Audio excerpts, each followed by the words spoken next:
you go DJ though? Because obviously the fucking front guys were the MCs, and there was the breakers, there was the fucking the graffiti artists. Like, what made you go like, what, the turntable's really that place that's calling me out of that whole the elements and shit. Look, I mean, at 12, 13, 14, I wasn't all about the four elements, and I didn't know any of that kind of shit. Yeah, but I loved graffiti a lot, and I tried really fucking hard. Yeah, but I just wasn't that good. Yeah. I was amazing at. I'm really good at copying shit. Like, I could probably do a pretty decent Coca-Cola thing if I looked at it. Yeah. But I couldn't think of one up. You know what I'm trying to say? Like, I had no 100%. original style. Yep. And with the DJing, I just loved music. Was buying records, and I never had any desire to be a rapper. Yep. I guess I felt like I could do the DJing thing, if that made sense. You know what I mean? Yeah. But I just thought it was cool, and I used to just buy records, Well, a lot of us fucking used to, right? Like, you see the hip hop shit, be like, yo, that's fucking dope. Like, whatever part you chose of it, you just like, that's fucking cool.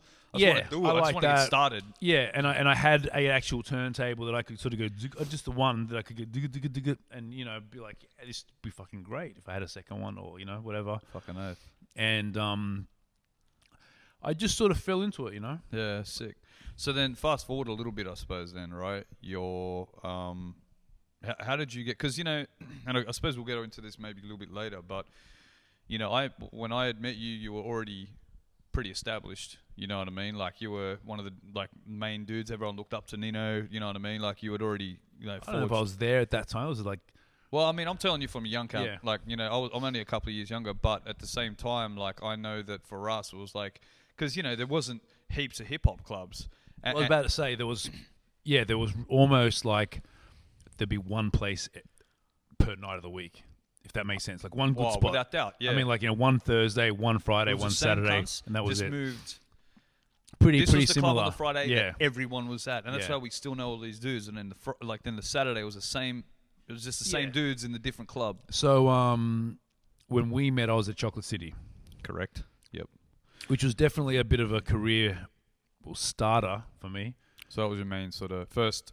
That was my first thing that really lasted a while. Yeah, sick. It lasted like 2 or 3 years, maybe more. Yeah, man. Well, it was already established when I had sort of already got in there, and you were like a main dude there, sort of thing. You know what I mean? Yeah. Now, for me, and I could be wrong, for me, it seemed like it was the first hip hop nightclub where you could, for lack of a better expression, dress hip hop. Dudes were wearing beanies. Bro, the dress codes were fucking whack back then. No, but what I'm saying is, dudes were wearing the ski goggles like Wu-Tang, and you could wear Timbs and sneakers. Then you could rock up looking like Tupac.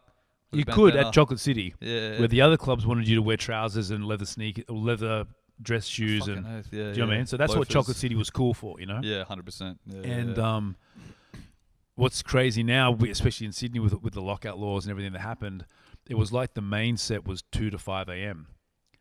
Yeah. So if you played midnight to 2, they used to have someone, I think, from like 10 to 2, 10 to 12, 12 to 2, 2 to 5. Yeah. And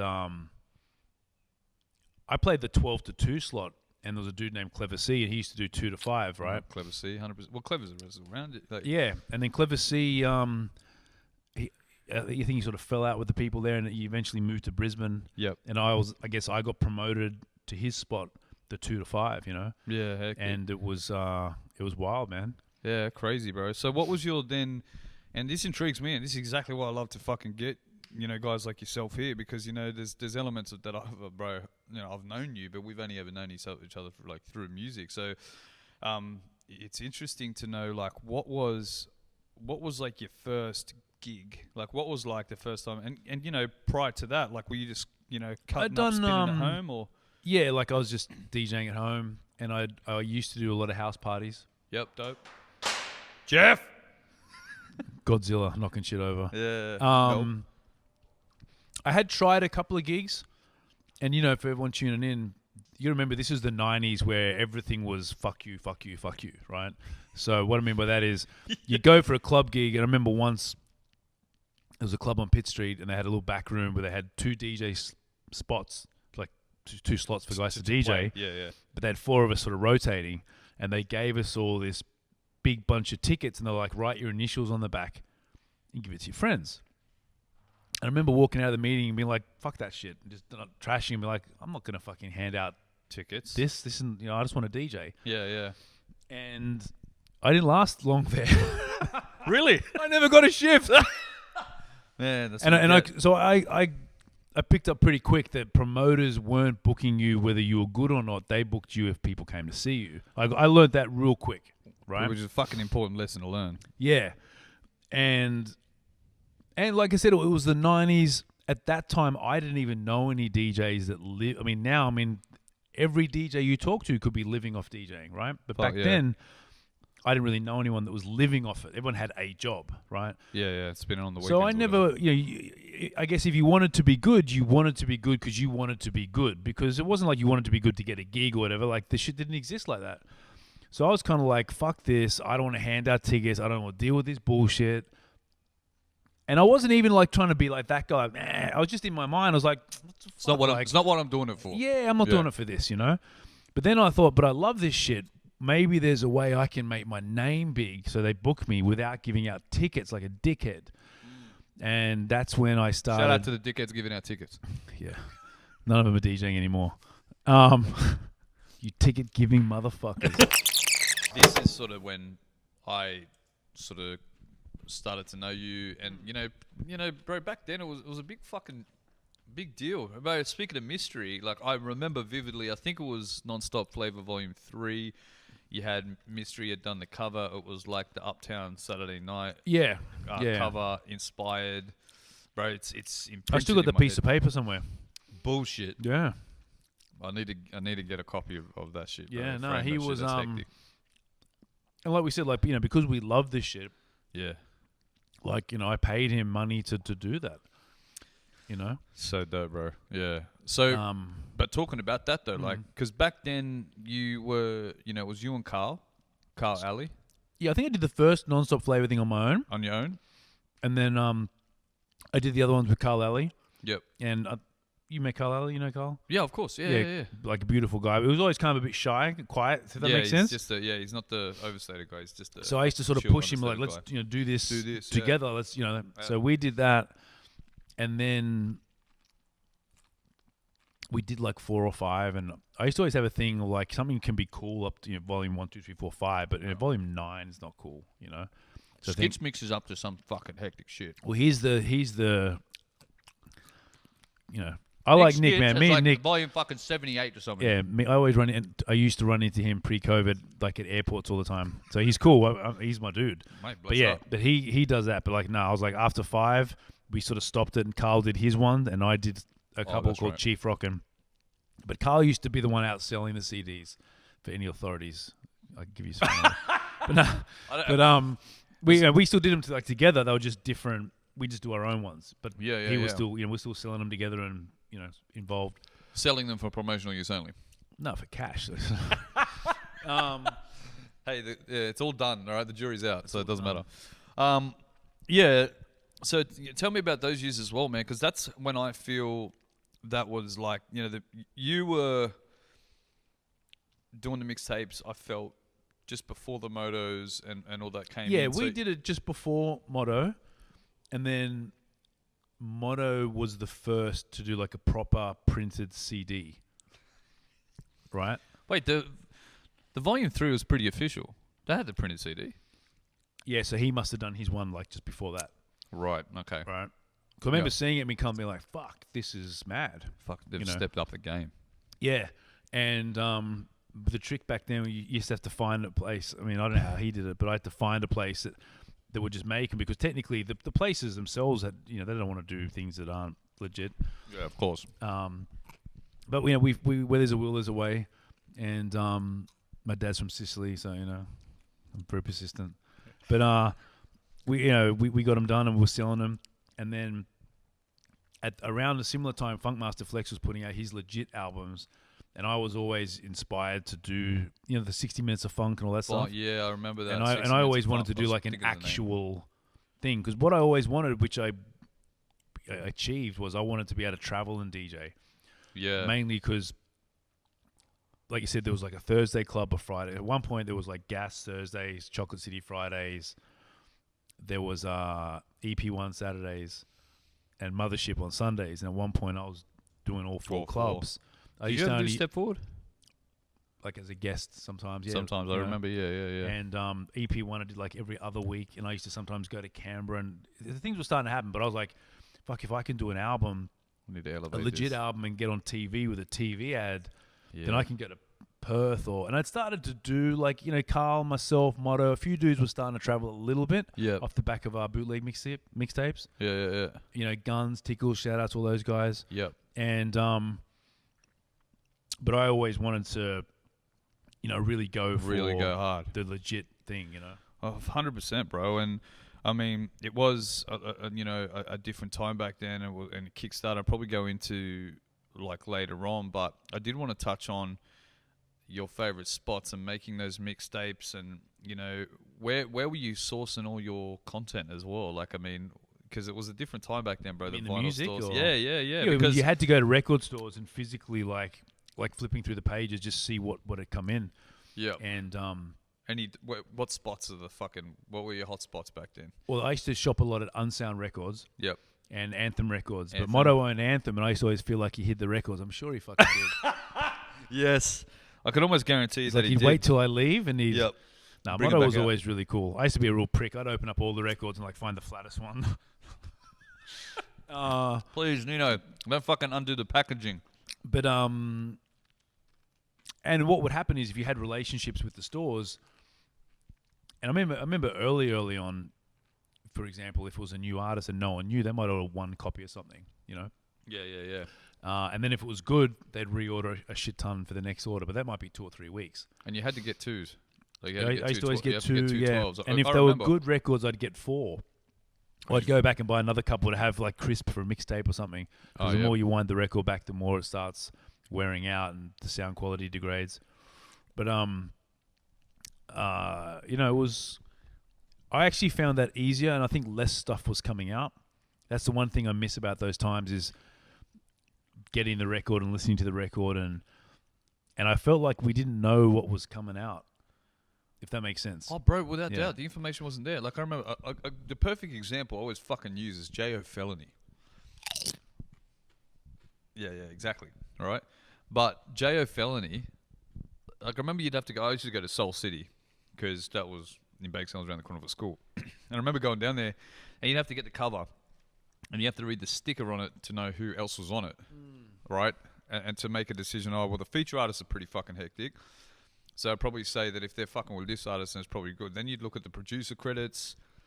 You'd see if there was any like producers on there that you knew. So you'd have to, without hearing music, you sort of had to make a calculated decision on what. I wasn't even that smart. I used to just have a quick listen. Mad. Anyway. But look, you're right. And the funny thing for me with the vinyls were, depending on the vinyl, sometimes it wouldn't be a picture cover. So I didn't even know what the fuck J.O. Felony looked like for years. I remember you used to have like little pigtail things. Oh, yeah. It's very West Coast. And I was kind of like, all right, cool. Is that him? Got a lot of hair. I can give it to you, but what are you going to do with it? Yeah, like I remember back in the day, I didn't even used to catch a lot of videos. But like, for years I didn't know which one was Eric B and which one was Rakim. But how the fuck would you know? Well, right? There's 2 dudes standing on the front. it's so true. Unless you knew those guys. Well, how the fuck are we supposed to know? Yeah. There's no internet to fucking quickly Google And it wasn't even image like search. It wasn't even like it was DJ Jazzy Jeff and the Fresh Prince. So if you saw the video and you saw Jeff DJing, you knew that was Jeff. What? Like it just said Eric B and Rakim. So I didn't know when I saw the Follow the Leader video. Yeah, bro. I don't even. You don't think about it, but it's so true. No, Back like, then, yeah, you it is fucking- what it is. I can't put 2 and 2 together. Who the fuck? But, Wait, but Eric it B was- for president or like, what? Yeah. So fast forward a little bit then, and I remember, because obviously I was involved, and I came down. I actually did a track for one of the Blazons. Yep. With Candy, Bora Yes. Q, I think, or whatever, and you had the spot at Ultimo. I think I even took fucking. It was at Central. Central, yeah. Yeah. And I remember, because I remember like even taking like Swift McVeigh down there. We fucking never got the mic working. Big shout out to Tim Stowe, and Yeah, because I wasn't there. I think I was away when you recorded with Candy. Yes, perhaps. yeah, you might have been because you weren't necessarily there for every session. Yeah, but yeah. you'd go, this is Yeah. what I need, and da da da da da. But I remember you being one of the first sort of DJs, I suppose, that sort of was trying to really still get local MCs on, and maybe you always had that in the back of your mind, the whole Funkmaster Flex, like get the Yeah, I just trying to always get thought people that shit involved. was cool. Yeah, and just have special stuff, you know. 100%, and it And, still carries with you, you know, to now. Yeah, Go yeah. into that a little bit later. But when did you think the right time was to get into like maybe being a bit more involved in the executive producing and putting together beats and? I mean, I started doing that with Blazin'. Yep. For a couple of reasons, like when I do tracks with some of the tracks I could license and we'd earn money. Yep. So we'd make. Obviously, I was the DJ getting royalty as an artist, but then I was also somebody that Universal would license music from for that particular song. Yes. And it was. I'm sort of grateful for the experience in the sense that I did a lot of records with like giving guys like Joel Ortiz. Yes. And they'd always send me very, very good or okay tracks. And I could never understand why they weren't great. Yeah, Do you know what I yeah, mean? yeah, yeah. Like And I bangers. realized what it was is I was just sending someone a beat, like, you know, can you do this track? They want $1,000, whatever it was. And I'd send them the beat and they just do whatever they wanted and sort of send it back. Yep. So I sort of learned about, aside from the beat making, but the actual being a producer as well, because I was like, okay, fuck.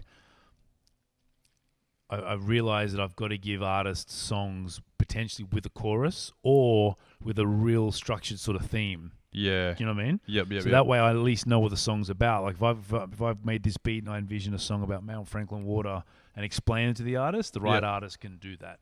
Yeah. Do you know Yeah. what I mean? Yeah. Yeah. And then leading on to these other tracks, so we would do that for Blaze and it'd be like exclusives, you know? Yep. And But it was dope that you got the locals in. That was one thing as well that really stood out to me because like you had the connects in the States. It wasn't like you couldn't get a fucking guy from the States, like a fucking known guy, whether it be underground or relatively commercial. You had a direct line to these guys, you know, but you always were still here and saying like, yeah, because we're pick off trying to MCs show from that here. it's all, you know, it's all dope and Fortify, I think you even got on some yeah, for like, sure. or some shit like that. Yeah. Yeah, like I mean, there's been loads of people over the years, and I even remember one year I pressed it up on vinyl when I had the Beatnuts record, and I had a record with Maya Jupiter and Maestro, the English MC, on the back. Yeah. And I had another song with a dude named Asim, who I think has made more of a career as a ghostwriter for Diddy, which, as you know, being an really? artist is probably it's not a bad job. Oh, fucking you oath. know. But That's where you want your ghostwriting dollars to come from. yeah, so yeah, look, all that was a lot of fun, and that led me. And you know, I'm probably getting ahead, but with you know, for a lot of years while I was doing Blazing, then I'd tour Blaze, and that kept me busy. You know, and then eventually when CDs and whatnot slowed down, we did a few digital ones, but they weren't obviously ever as big. And with things like Mixcloud and SoundCloud, I could put out a free mix easier and faster and better than anything I could legally make. You know what I mean? So mixed CDs sort of disappeared as with CDs in general. Yep. And then it was kind of the thing as like an A-list DJ, the game would be to have singles out and songs out. And that's when I got a little more serious with it. Yep. And I mean, how is that? You know, has that still been sustainable? Like, has that been something that you've, you know, managed to continue to do? Because like to be Out songs or with your stuff, yeah. Because I mean, you know, I know the game's a little bit different. One thing I've really picked up from like Soapbox and like, you know, a lot of the EDM or like the, you know, electronic DJs, bro, they fuck got that game stitched up, right? In terms of like getting shit on club charts and. I need to use the bathroom. Hey, yeah, go take a piss. Do you want it? People do PB breaks like on Drink Champs? You know what? To be really honest, no one's ever done it. I've done it 2 weeks in a row. So I'm gonna do it real quick. Go for it. But, Yeah, no, go for it. But just to answer your last question, yeah, I often used what the dance guys were doing The form, like as a model, as a formula, because it worked. 100%. I'm back. It's gonna take a while because. Oh wait, you doing a you doing a deuce? You gonna do me like that? I got a newspaper. No. So you know, yeah. Well, I suppose I can. How are we going, Esky? How many viewers we got? Has it been solid? Yo, It's been solid. what? What'd you say? Ricky literally said, "Do you want some toilet paper?" He was like, "No, I was joking." Just in case you really need to shit, we got some. That's what it's all about. Now we got people there. Anyone want to ask me a question? While we got Nino on a fucking quick break. You know, there's a bit of like a 2-minute delay, so people will be. Oh, true. Yeah, so it's like. Shit. So we're just gonna be. But you know, for me as a young person growing up in the 90s, DJ Nino Brown was the name I would hear every day on 96.1. Fucking oath, So man. it's like, it's a crazy experience seeing him in the flesh. And Just here- like he doesn't know who Grxnd and Rakim look like. I didn't know what DJ Nino Brown looked like until today. Huh? Bro, well, he'll tell you this, but yeah, he has, like, he was a bigger dude. Like, he's literally he's just fucking lost, like, what are you now? 85? 80 kilos. He's lighter than me. Nah, There that's you all go. G's, bro. That's all G. What was the question? I heard someone laugh. No. Esky was saying, like, growing up as a kid in the 90s, like, the thing was like, you know, every day, 96.1 and blah, blah, every day it was DJ Nino Brown. Fucking great time. So he was like, it's funny, we're talking about Eric B and Rakim. He's like, he's never known really what you've looked like. And then it's crazy because, like, he sees you in the flesh, and then it's like, yo, fuck, that's DJ Nino Brown right there. It was crazy. Anyway, Yeah. but You know yeah, the back vibes. to what you're saying about the stuff being sustainable in the songs. Yeah. So yeah, when the streaming came, so when I used to do the songs for Blazing, I knew approximately how much money I'd earn from those songs. Yeah, you had an Right. an estimate. Yeah. So if I was trying to get a guest or something like that, and I'd never I'd spend the money. So if I knew I could make $5,000, I could get a beat, I could work with a producer, I could do this, I could get this artist, put it all together and package it up, and I knew that I'd get that $5,000 back by the end of the year off the royalties, you know, potentially, just to make as an example. yeah, you know? hypothetically, yeah. But yeah, look, when that all ended and I started doing the singles, I guess that's when I really learned. I mean, I've been working with Tim Stone and making beats, you know, and Tim was much better than I was. Like, he's better than I was. Well, that's But, what I thought was fucking dope, because, like, you're such of a...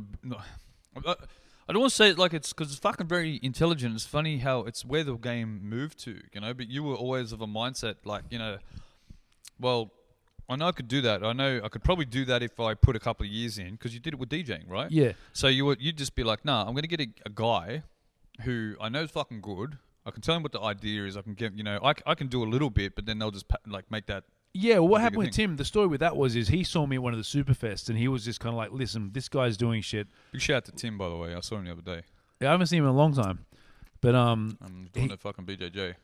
Is he? That's all he does, bro. BJJ. he lost weight too. Yes. Yeah. Anyway, sorry.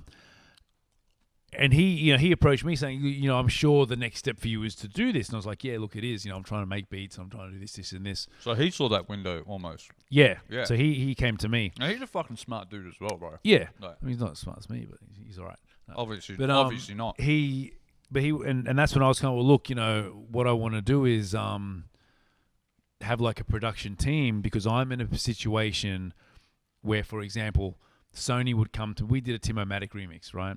And back then they might have given us $2 or $3 for that.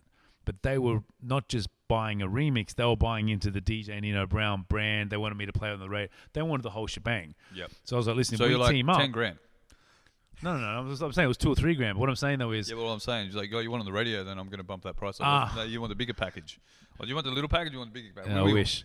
But like, you know, so I sort of say to Tim, if we team up, we can split the money, but I do what I do with it, you do what you do with it. You know, if they come to you direct, they may not spend so much. Do you know what I'm trying to say? Or depending what they're buying into. Do you know what I Oh, mean? of course, yeah. 'cause- yeah. So that worked. You know, we were doing Yep. stuff together, and I was always trying to do my own beats as well. But what I've really fallen into now, and I'm very comfortable with, is that real executive producer role. That's you, bro, all over. Because the thing Yep. is, like you said, I mean, don't get me wrong, I love to make beats, and every now and again I'd have a few drinks or, you know, smoke some weed and bang out. I use Native Instruments machine, and I Yep. enjoy banging out on it. And you actually did a record for me off a beat. You remember? I never got it finished. Oh no, yes, I do. Yeah, it was because that But was that was one, one your that I beat that did. I was like, Yeah. I'd hit you up. I'd be like, yo, that's your beat that I Yeah. want. Yeah. And but you know, now I've realized, like, I've got a song called "Status Ain't Real." Yeah. I was supposed to co-produce that with Khalid Rahim, who's from Sydney. Yep. And But he doesn't stay here. no, he's here. He does goes stay here? between here and LA. Here in LA, yeah. And Cali, he's just so amazing that I went out to get his coffee as I came back, and he just done It it. was already done. Right, literally. Yeah. So he gets all the credit And on he that works. record. And when you work in the States, you understand that, you do things. Well, that's what he does every day. It's his do you know thing. what I mean? Yeah. So, but with that record in particular, and he's a real perfectionist. He did most of Kid Leroy's album, but that's when I really learned about songwriters and how important a songwriter is, even for a hip hop record. Especially these days, man. It's more complex and Yeah. it's evolved. I think. Yeah. Yep. And even with Drake, like a lot of Drake stuff sounds super simple, but they put some work into getting that to sound super simple. 100%. And catchy. I know. They'll probably pump it right up and then strip it back. Yeah. So when I did that Status Ain't Real record, Maribel, who was the singer, she's Australian, she wrote the hook, and we had heaps of hooks written because Khaled knows so many songwriters, right? So he was just sending him, and I used to always be like, "This is fucking amazing." He'd be like, "Nah, shit," and I'm like, Sorry, bro. It's a bit like I the know soup. I can sell it, but whatever. You remember the soup Nazi? So, no soup for you. It was like, this is no good. This is Not no bit good. for you. And I was just kind of like, fuck, like this guy. Do you want another coffee, bro? We're gonna find one that it's gonna be pretty good. Yeah. The Maribel one he liked, and I loved all of them. So let's go. And then found the. You were already like 7 albums deep. And then I got I Am Sue on that one, right? But what had made it such a better song was I Am Sue gets this beat with a chorus and an idea for the song. So this is the fucking aha moment. Yeah. Yeah. And then his verses fit perfectly because the chorus is there. The song was called Status Ain't Real. When he starts his second verse, he was like, my status is the baddest. And it was just all fit, Yeah. And of course. That's when I was like, I really need to sort of work with songwriters.